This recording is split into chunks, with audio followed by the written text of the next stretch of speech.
talking about deception, etc. So it says from the generation of the flood and the generation of the dispersal will act retribution from anyone who does not stand by his word. This wickedness is very great, for it destroys the world. A person cannot provide for himself without engaging in business relationships with others, and when people deceive one another, it is impossible to conduct any manner of business. As such, the Mara Yechezkel stresses a society that is not established on the foundations of justice and morals, and in which people cannot trust one another, does not have the ability or merit to sustain itself. Consequently, our sages attribute the destruction of the second commonwealth to the deterioration of social trust. Okay, that's the end of that section. But the next one is talks about the destruction of the temple. Clearly, we didn't get to this a few weeks ago. So we can start that tomorrow. It's fine. Sure. So yeah, so just to stresses the importance here about people keeping their word and not stabbing each other in the back, and just being decent, and with no hidden agendas. Kevin, I saw a documentary on the mafia, and it was interesting. Some of the guys that rose to the top of the mafia, they were asking them like top business advice, because a day of life in the mafia can come back and haunt you 5 years later. It doesn't forgive mistakes. You can have a bad business day. You can't have a bad day in that particular lifestyle. So what they said, based on what you said, is some of the guys that actually lasted long, they had a few characteristics, but one of the characteristics is you could trust them at the word of their handshake. Yeah. In other words, if you keep backstabbing everybody, eventually everybody's going to turn on you. If they can rely on you and they can build on you, and you say you'll get something done, it's actually it's a big thing. It was an interesting lesson that even the criminal world requires certain rules. They call it honor amongst thieves, I guess. There's my brother. He's friendly with this guy called Lou Ferranti. I don't know if you heard of him, Damon. He was part of the don't know. John Gotti's organization, so to speak. He was a captain. He was in prison. He actually, Aisha Torah brought him to South Africa, and he wrote a book. What the mafia can teach you about business, and that's exactly what you said. They're honorable, warped way in their corrupt dealings, but there's honor amongst them. Yeah. So I tell you where we're going to be. First, Arthur, thanks for joining, man. Is your patient all right? All right, Gav, are you with me? You charging something? Yeah, I'm just trying to get my network cable just to reach my computer because it's a bit shaky. Okay, no problem. I'm going through Wi-Fi. No, I think I'm going to have it shortly. Okay. I get it. Okay, sorry, it's a new setup here. It's a bit short, but I reach. All right, cool. Sorry, I'm on network cable now, so I should be a bit better. Thanks. Okay. All right, so I tell you where we ended off is that there was. I'm just giving you a little bit of a couple of ideas that we went through. Is Rav Ashi discussed, right, that how do we kind of see that the penalty for damage of somebody's limb is not a reciprocal limb for limb penalty, but rather monetary. So Rav Ashi said, look, you look at a Gezerah Shava, you look at where the superfluous words are open on both sides, and you see this in the word for. Like, how do you know? Because if you look at it, it says an eye for an eye. Okay, guys, look at Shmot chapter 21, verse 24. You should know this by now. Okay, so it says an eye for an eye, so that you can say many things. You don't have to use the word for. You can still deduce it from the Hebrew, the concept of what it's conveying. So that's an extra word. Now, what happens is, it says if it's written in a different pasuk, not in Exodus this time, but in Leviticus, Vayikra, chapter 24, verse 18, and a man strikes an animal, life shall pay for it, a life for a life. Now that word is unnecessary, that word for. So what it's actually saying is that you have to have a correlation, just like we learn that if a man damages an animal or even kills it, there's a payment of monetary compensation. So too, if a person damages his fellow, it doesn't do the fellow any satisfaction if he has his own limb cut off, the assailant. It doesn't financially compensate the victim for his loss. So we learn this from the Gezerah Shava. But the Gemara is saying, look, when you start using your Gezerah Shavas here, you're open to some other issues. What are you open to? You can derive the 4 Gezerah Shava. So in other words, you take it from an eye for an eye, and you can derive it from the statement, you shall give a life for a life. And where do we learn this? From Shmot, Exodus chapter 21, verse 23. Now, what does that talk about, guys? We talk about that just as in the case of an actual murderer, when he kills his victim, when he took the soul of his victim, so too his soul shall be taken. So it's saying there, you took a soul, your soul gets taken. You take a limb, your limb gets taken. So saying that's not a great Gezerah Shava, because at the end of the day, you can use it to see a limb for limb penalty, not only a monetary penalty. It depends where you're taking that extra superfluous word for. Does that make sense, guys? Which is a good argument against the monetary one. It's not a foregone conclusion. Hey, Kevin? Yeah, I thought you'd like that joke. So the Gemara says, look, Rav Ashi, in that defense, you can derive the laws of injuries from other laws of injuries. In other words, those of a person from those of an animal's, and you shouldn't derive laws of injuries from laws of death. So that's why it's the right Gezerah Shava, learning that if you damage an animal, you have to pay monetarily, and so too an eye for an eye. And it's got that extra superfluous for, because it's saying learn injury from injury. Don't learn injury from death. So that's a defense of Rav Ashi. What is the Gemara counter for that, guys? You should know it by now. Come on. And just say, well, just say it again. What? An eye for an eye, a tooth for a tooth. What's that? Answers it with money. So, Kevin, let me just tell you the concept again. Is that we're trying to find out here if there's foregone conclusion proof that it's a monetary payment and not limb for limb. Okay? We haven't found proof that it is only money. We've seen cases where you could say you swap a limb for a limb in terms of compensatory payment. It doesn't say a foregone conclusion that it's a monetary payment, but we know ever since Moshe had Har Sinai that it's been monetary. So we're trying to say, well, where's the source for it? And you can't pin it down because for every argument, there was a valid counter argument. So it's not saying it's a limb for a limb, Kevin. It's not saying it's only money. It's saying it's not conclusive. So now Rav Ashi is using a Gezerah Shava, Kevin. It says when you look at that pasuk, okay, an eye for an eye, right? So that's in Shmot chapter 21, verse 24, Exodus. You've got that extra word for, F-O-R in English. It's got the Hebrew equivalent, but my Hebrew isn't good. So you have to learn that word for where it would appear in another passage where it's also unnecessary to teach us a link. So it has to be open on both sides. If it's open on both sides, meaning it's unnecessary in the target pasuk as well as the source pasuk, that's something you can base halacha on. If it's only open on one side, it's a suggestion, but it's open to refutation. So that's what Rav Ashi is trying to do, is have it open on both sides so you can't refute it. And he's saying you take an eye for an eye, written, he shall surely pay an ox for an ox, Kevin. So he's saying, if you look at Leviticus chapter 24, verse 18, it says an ox for an ox. So therefore you can link what happens when you take somebody's ox, you replace it with your ox. That's monetary. So it's saying so too an eye for an eye isn't an organ compensation of the assailant losing his organ that he destroyed of the victim, but rather monetary compensation. So that is Rav Ashi's proof. Kev, have you got me so far?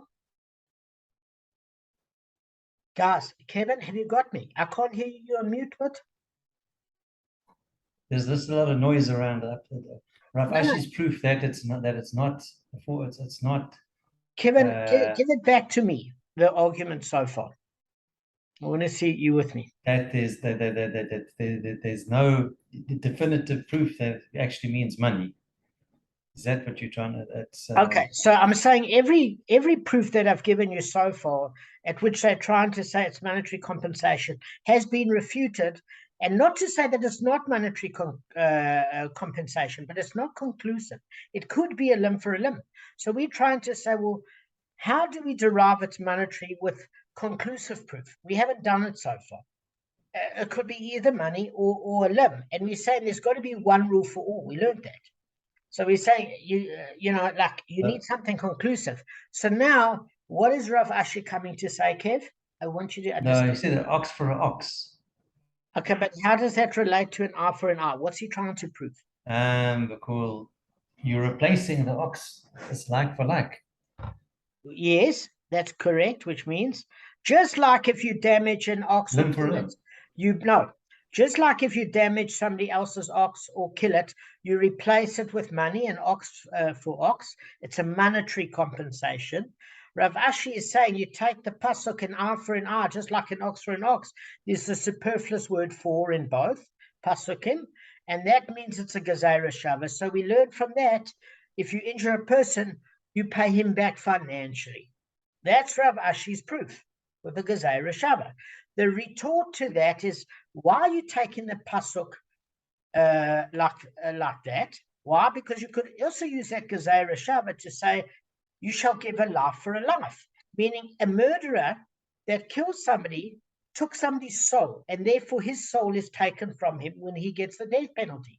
So that is like a limb for limb, just like he killed that whole body, his whole body is killed. If you take a limb, your limb should be taken. So that's actually a proof to the contrary, that it's actually a limb compensatory payment, not money. Okay, so what that counters is that you can use that gezerah shava anyway. It's not conclusive that it only means a monetary payment, because there's a superfluous a life for a life. So Rav Ashi has to defend it now, Kevin, because now it's not a foregone conclusion, it's monetary payment. So how does he do it? He said, look, you have to, it's no good interpreting the laws of injuries from death penalty cases. He said they're not comparable. So what you do here is you have to take injury cases from injury cases, because it's a common theme. And therefore we learn, if you injure an animal, you pay the owner compensation. So too, if you injure a person, you pay them compensation.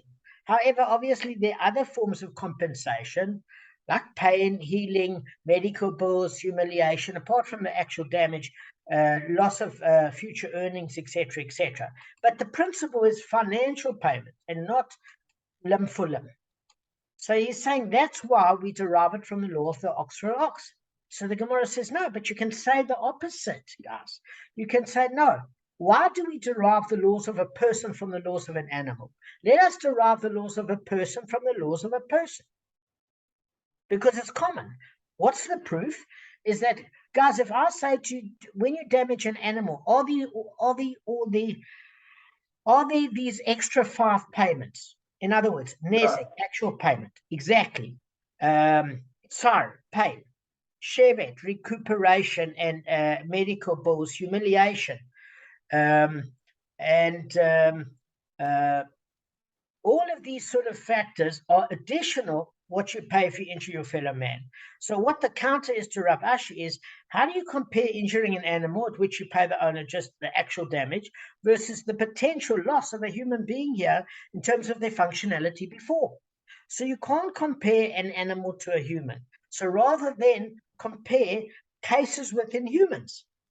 In other words, just like you took a life of a human, the murderer will have his life taken. If he takes a thumb from a murderer, his corresponding limb would be taken. So that's the argument to say it could be limb for a limb. And the assailant could actually lose an eye. So now, Rav Ashi has to find another source to prove that this is gezerah shava. So what proof does he say? My tongue's twisted. Sorry, guys, I'm a bit hypoglycemic. So what does Rav Ashi say? So it's interesting. He talks about a case. If you look in Deuteronomy, Devarim, chapter 24, verse 29, okay?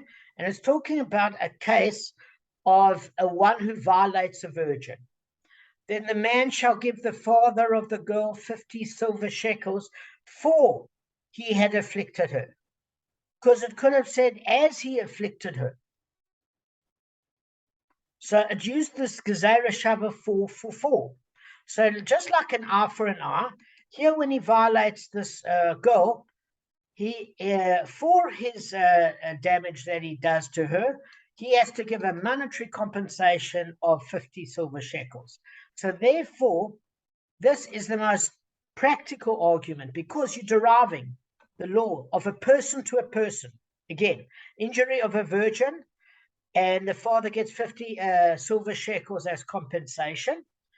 So too, in the case of a person hitting a person, you're dealing with cases of injury and a case of a human being. So it sorts out both the criteria. So what could you argue against that? So that pasuk is pretty good as a that payment is monetary. It's not a foregone conclusion, but it's pretty good. Okay. Kev, you with me so far? Yeah. Okay, so what that last proof? What are we saying, Kev? It's not a foregone conclusion. I can't give it away. With all these proofs, it doesn't say directly, even in the Varim, even if, if you find in the commentaries will say it, but it won't say it directly in the actual text that you must give money. It doesn't say it directly. So okay, but Rav Ashi's latest counter argument is exactly that we need to find a case that has injury to injury, that you can compare injuries, and a person to a person, not an animal to a person. So this case of violating a virgin, where it uses that extra word for, same as an eye for an eye, for he had afflicted her, we learn it's a monetary payment. So too, in the case of injuring a person, it's a monetary payment. So that's a pretty strong case that Rav Ashi has. It's not totally conclusive, but it's pretty strong. Guys, can we go on? Are you happy? You can. I was going to ask you, violating that girl, is that considered rape? Is that rape or not? So there's cases of rape. There's cases of seduction. We went through these cases in Sanhedrin. Offhand, without reading the pasuk, I'm not sure, but I'm sure if it uses the word violates, it's not seduces, because the English would be he seduces her, meaning he still lowered her value, but she had a certain amount of consent. So although there's certainly a damage and he has to pay for it, it's not the same as a violation against her will. So I'm sure it speaks of a case of rape just by the English translation, because my Hebrew sucks. No, violation sounds like rape to me. It's violation of a virginity also. Was it only, is it rape? Well, I think it could be also that. Unless shelo kadaike, which is a Hebrew term for backwards, sodomy. So then you haven't broken a virginity as such. You know what I'm saying? But I'm sure that the father gets 50 shekel pieces. I'm sure it's not a fun experience. But it's an interesting question, Kevin. If she's sodomized as opposed to rape, would that be a violation because her hymen is still intact? I don't know. I actually don't know. All right, so we're getting slightly off the subject. Any other questions after you? Okay. All right, so guys, that makes sense. So far, the Gemara has offered many proofs that the compensation for damage is monetary, but they're not a foregone conclusion. So now it presents an ostensibly opposing view. So now it's going to pay Hashem's advocate the other way around. So it was taught in a brisa. Rav Eliezer says an eye for an eye denotes an actual removal of the eye. So the Gemara says, does it really enter your mind that Rav Eliezer would go for corporal penalty, because he is then opposing all the Tanoim, because we learn from Harsin and Moshe that it's a monetary payment. So why would he possibly do that and go against all the Tanoim? Okay, so the Gemara attempts to explain the Brisa. It says that Rabbah said that Rav Eliezer means to say that we do not assess the victim as if he were a slave.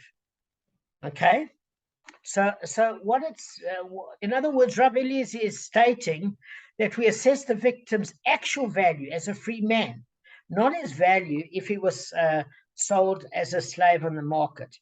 In other words, it's what Gavin said once. Maybe we should see what his earning potential is as a person in their own business as opposed to an employee, Gavin. You get what I'm saying? That's what Rav Eliezer says. So, which is a good argument, except that the Gemara rejects it, because it says Abaya said to Rabbah, rather like whom do we assess? Like a free man? But does a free man have monetary value? So you've got to realize this is a different time. So you're saying if you're a free man, you could think your value is higher than it is. That's a subjective term. People do very well financially in certain years. Other times they get impoverished. How many times do we see that a multi-millionaire became impoverished? Or somebody hit on an idea of an invention and was stupid before, and now he's rich, and they ask him what the weather's going to be tomorrow, because they think he's now a Talmud Chacham. You know, so they're saying if you assess it based on a free man, how do you get a subjective view? So that's the argument. So at least if you had him as on the slave market, it's an equivalent to the employee market. I want you to think in those terms, because we don't like to think in terms of slavery, but the person had a value, okay? And obviously now that value is depreciated, so you need some objective way where people could do an assessment. So guys, I thought of a morsel. I thought it's like, you know, you buy a new car, it gets dinged. Now you're selling it as a second-hand car that has a bit of panel beating, different value. And there's a market, and the market will pay what the market will pay an auto trader. So therefore, since the market will pay what it pays, you don't determine your own value. The objective market does. So that's the argument against that, is that you can't have a subjective method. So having refuted Rabbah, Gemara offers another explanation of the Brisa. Rather, Rav Ashi said, Rav Eliezer means to say that we do not assess the damage on the damaged party, but on the damager. So what we said last night is there's two ways to do this assessment on monetary payment, Kevin. And Kevin, this is a very important point. With kofir, that person was warned that the animal was dangerous more than 3 times. They didn't heed the call, it killed somebody. In Shemaim, they'll hold that person responsible for negligence. So in order that he makes, in other words, he should either pay with in Shemaim, or he pays financially to almost ransom himself, Gavin. Because the reason why he doesn't lose his life is it's groma, it's indirect. His ox killed somebody. If he didn't, he'd get the death penalty. So he should lose his life, actually. But he can't, because it's his property that did it, but that property was an accident waiting to happen, and he knew it, Kevin. So what's happening now is that in order to redeem himself and get kapora in the next world, he has to make a kofir payment that would bankrupt him virtually. Because the Torah says, how much is the damager worth? In other words, he should die. But since the damager can't get the death penalty, what is he worth? Whatever he's worth, that he has to give over to the other family to look after them. Because he should have lost his life from his negligence. Now, that's based on the damager, okay? So to here with an injury, it's based on the assailant. What, Mr. Assailant, you're going to lose your thumb because you took somebody else's thumb. What is your thumb worth? We can take it off, or you can pay the financial equivalent. See how quickly he gets his wallet out and the ATM card. Very quick to get his thumb back. So we're saying, is it based on the assailant, the aggressor, the damager, or is it based on the damaged, the injured party? Because if it's based on the injured party, they had a breadwinner that's no longer a breadwinner, because now they they barely functional, so the family's lost a breadwinner. So now they have to pay what the family's lost, and that's on the damaged party. But Rav Eliezer only breaks away from the Tanoim because he's of the view with the Kofir payment that it's based on the damager, and so too with injuries. Whereas many of the Tanoim say it's based on the injured party and what his value loss is, not on the life to ransom of the damager who should lose his life. Okay? Now, guys, I want to tell you something that Rav Simcha is starting in 5 minutes. And earlier. How come? hang on, because it's 7:45. Okay, so I don't want to go to this new point of the Gemara now. I know we've got 10 minutes left, but we've got 6 minutes to get ready for Rav Simcha, and I think let's end 10 minutes early. I don't want to start a new topic on donkeys and hand chewings and those things yet. Guys, I hope this year was good.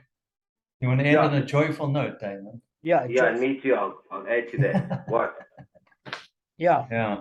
Listen, we can't give it over like you, Damon. We just not. No, come on. I give maybe it Gavin layman's terms. And Arthur. So I want to ask Kevin something. Let me ask Kevin a question. Kevin, is the breadwinner a breadwinner on Pesach? That's a question of a Talmud Chacham. So that's a big question. And another one. Yeah. Another question I want to say. I want to go out on an arm and a leg here and say that you more often than not you have to pay money as opposed to giving your limb. So I just thought I'd say it costs an arm and a leg to replace that. The guy makes. There we go. Guys, I'm trying. Not doing well. I have one better. I have one better. The guy that makes the dough, can you make bread on Pesach? How's that? There we go. There we go. All right. There we go. We can't top that. Let's That was actually the best out of the lot. But listen, we had to start somewhere. Exactly. Guys, have a wonderful evening. We've got another Gemara share. I hope it was clear. I just spoke it over in layman's terms.